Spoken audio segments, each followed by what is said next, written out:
ගොඩක් අය දන්නේ නැහැ භූගෝල විද්‍යාව කියන්නේ මොන වගේ විෂයක්ද කියලා. ඉතින් දන්නේ නැති විෂයක් ගැන විවිධ නිර්වචන ඉදිරිපත් කරන්න නැතුව අපි හරියටම ඉගෙන ගමු භූගෝල විද්‍යාව කියන්නේ මොන වගේ විෂයක්ද කියලා.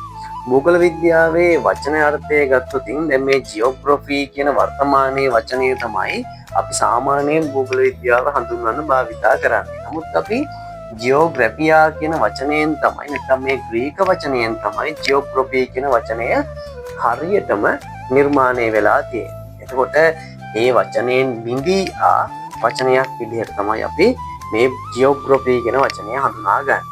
එතකොට ජියෝග්‍රැෆි කියන වචනය මුල්ම වරට භාවිතා කරලා තියෙන්නේ මෙන්න ක්‍රිස්තු පූර්ව 276 194 කියන අවධියේ ජීවත් වුණු මොකක්ද නම? එරතෝස්තීනිස්. යටින් ඉරක් ඇඳ ගන්න වෙනවා, හයිලයිට් කරන්න වෙනවා. මේ තමයි භූගෝල විද්‍යාවේ කවුද? භූගෝල විද්‍යාවේ පියා විදිහට අපි හඳුනාගන්නේ එරතෝස්තීනිස්.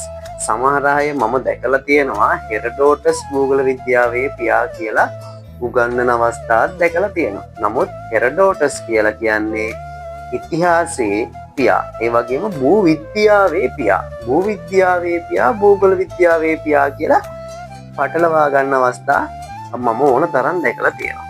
ඒතර මේ භූගෝල විද්‍යාව කියන්නේ මොකක්ද කියලා කිව්වොත් භූගෝල විද්‍යාව කියන්නේ පෘථුවියත් එහි ගති ලක්ෂණත් ජීවීන් හා සංසිද්ධීන් පිළිබඳව අධ්‍යයනය කරන විෂය.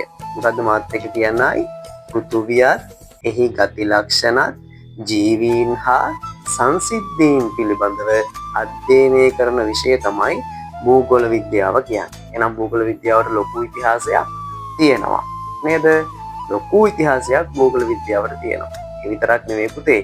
භූගෝල විද්‍යාව තමයි ඔය වර්තමානයේ තියෙන බොහෝ විෂයන් වල මාතෘ විෂය. ඒ කියන්නේ අම්මා මාතෘ විෂය විදිහට සැලකන්නේ භූගෝල විද්‍යාව. ඒ නිසා භූගෝල විද්‍යාව තුලින් උපත ලැබූ විෂයන් තමයි වර්තමානයේ විශාල සංඛ්‍යාවක් තියෙන්නේ. අපි ඒක ඉස්සරහට කතා කරමු.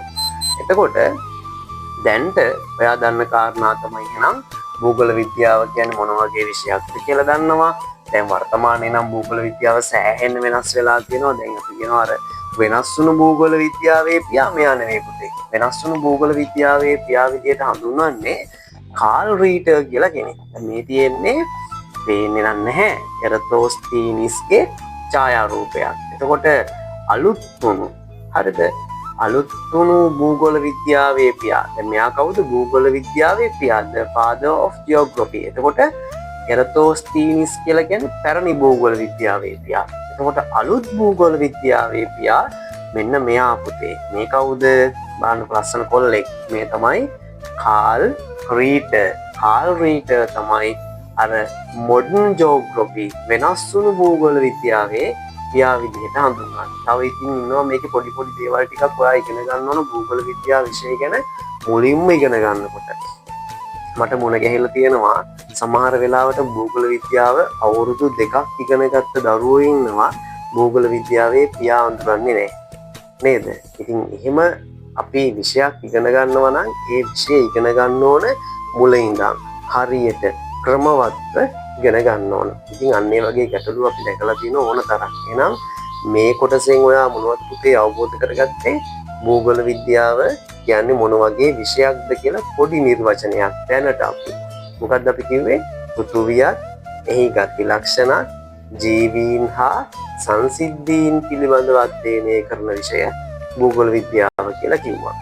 ඒ විතරක් නෙවෙයි අපි භූගෝල විද්‍යාවේ ඉගෙන ගත්ත කවුද? තාත්තා කවුද? එහෙම නැත්නම් පියා කවුද කියලා ඉගෙන ගත්තා.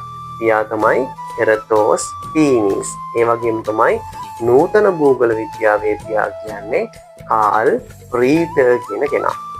එතකොට භූගෝල විද්‍යාව විශාල ඉතිහාසයක් සහිත කාලීන මාතෘකාවන් සාකච්ඡා කරන වර්තමානයේදී කාලයට අනුරූපීව හැඩ ගැහිලා තියෙන විෂයක් කියලා සරලවම අපිට භූගෝල විද්‍යාව ගැන ඉදිරිපත් කරන්න හැකියාව තියෙනවා. මේ අපි විෂය ඉගෙන ගන්න කලින් විෂය පිළිබඳව අපි පොඩි හැඳින්වීමක් නැත්නම් මෙයා මොන වගේ කෙනෙක්ද කියලා අවබෝධ කරගන්න ගන්න උත්සාහය. ඒ නිසා අපි මෙහෙම නෝට් එකේ දාගමු.